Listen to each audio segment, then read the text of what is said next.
Let's take a look at major thirds and minor thirds. So I'm going to start in the key of C, the key where there are no sharps, no flats.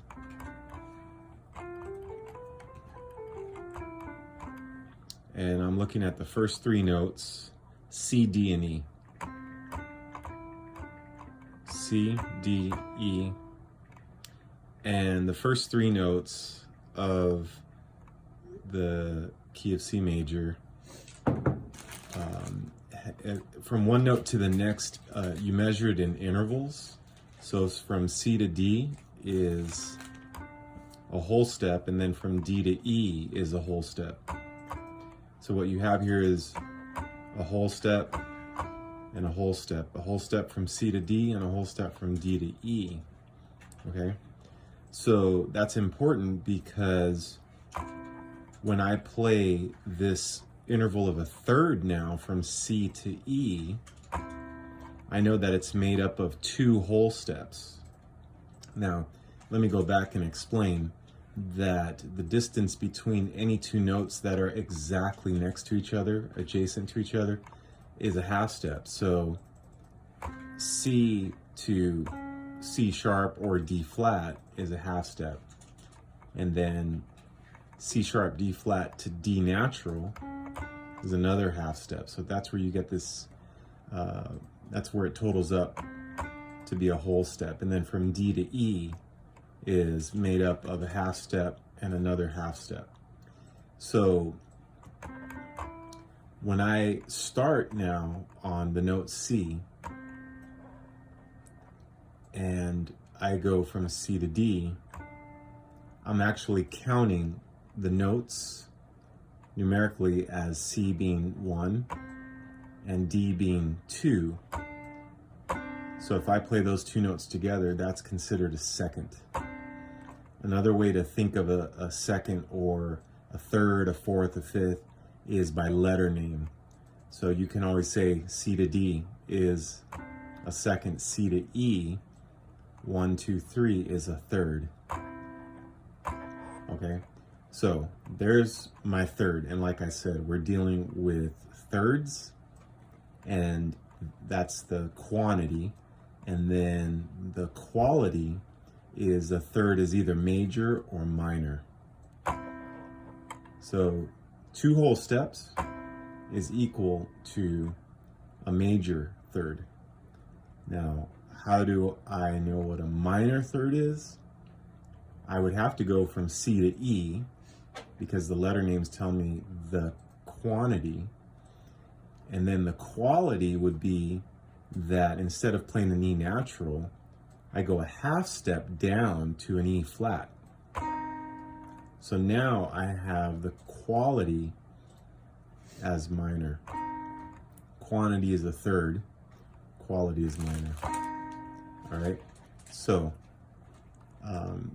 it'll be more self-explanatory as I show you these thirds in different keys. So C major, looking at the root note C and moving up a third, that is major or major third, and C to E, and then C to E flat, minor third. Okay, so now let me move over here to the key of F major, which is F, G, A, B flat, C, D, E, F. The first three notes starting on the root is F. The third is A. So if I play the interval of a third starting on F, F, A, I can see that it's two whole steps. So there's my major third. Okay. If I go to A flat, F to A flat, it's a minor third. Okay. Now, like I said, as I'm moving through the different keys, there's different explanations that'll help you to further understand it. So what I want to show you now is it's exactly 1.5 steps, a whole step plus a half step. So that's another way to identify and confirm that it is a minor third. 2 whole steps, major third, 1.5 steps, minor third. Okay, let me go to B flat major.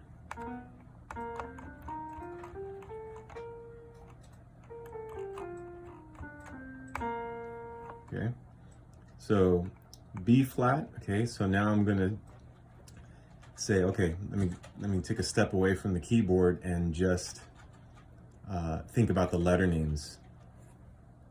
B flat, C, D. Letter name B, letter name C, letter name D. There's my third. So, and then I also know in the key of B flat that B is flat and D is natural. So another thing I want to point out is that if you stay in the major key and you start on the root note and you go to the third, it's automatically going to be major. That is the first way to identify that you're in a major key. So B flat and D, there's my major third. B flat to D flat, there's my minor third.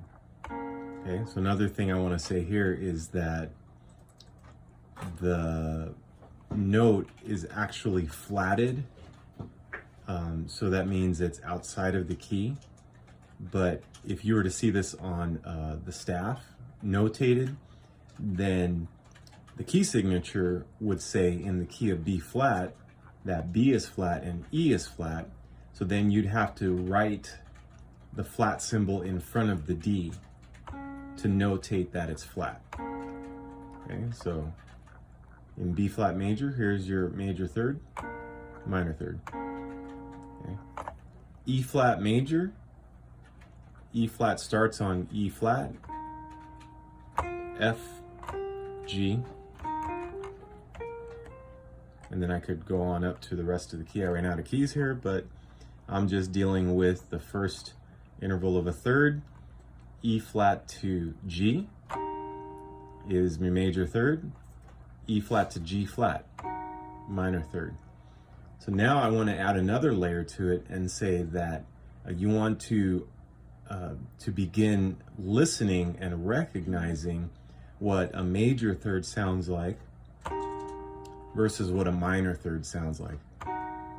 And we have these amazing ears that we can develop so that we can begin to recognize the distance between the pitch of those two notes. All right, so let's continue through the cycle of fourths. A flat is next. A, B, C. A flat, B natural, C natural. So the third is A, C. There's my major third. And now in this case, A flat to C flat. Please note that a half step below C is the natural note B. But if you are talking about a minor third in the key of A flat, this note you would not call it B because the letter name B is already taken by B flat. So you would actually call this C flat. So this is one key where enharmonics, or the idea that a single note on the keyboard can have two different names, this is where it comes in handy. So there's my minor third beginning on A flat. Major third, A flat to C, minor third, A flat to C flat. Okay, and continuing through the cycle of fourths, next I have D flat. So if I start on the note D flat, then you can test yourself and say, okay, what is the second note to make it a major third? That would in fact be F natural. D flat, F natural. D flat, F flat. There's my minor third. Okay, and what do we have? Two more. So G flat, the key of G flat major.